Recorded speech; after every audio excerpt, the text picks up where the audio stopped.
দেখো বন্ধুরা, পুকুর থেকে ধরেছে জ্যান্ত তেলাপিয়া মাছ। এগুলো কিছুটা রান্না করব, কিছুটা রেখে দেবো। তো দেখো, গরম তেল হয়ে গেছে, এতে মাছগুলো এক এক করে ছেড়ে দেবো।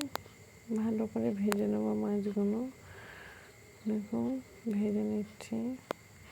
এদিকে টমেটো কুচি, পেঁয়াজ কুচি, কাঁচা লঙ্কা চেরা সব রেডি করে নিয়েছি। দেখো, কড়াইতে সর্ষের তেল দিলাম। গরম হয়ে গেলে জিরে ফোড়ন দিয়ে পেঁয়াজ কাঁচা লঙ্কা দিয়ে দেব। দিয়ে হালকা ফ্রাই হয়ে গেলে টমেটো অ্যাড করব।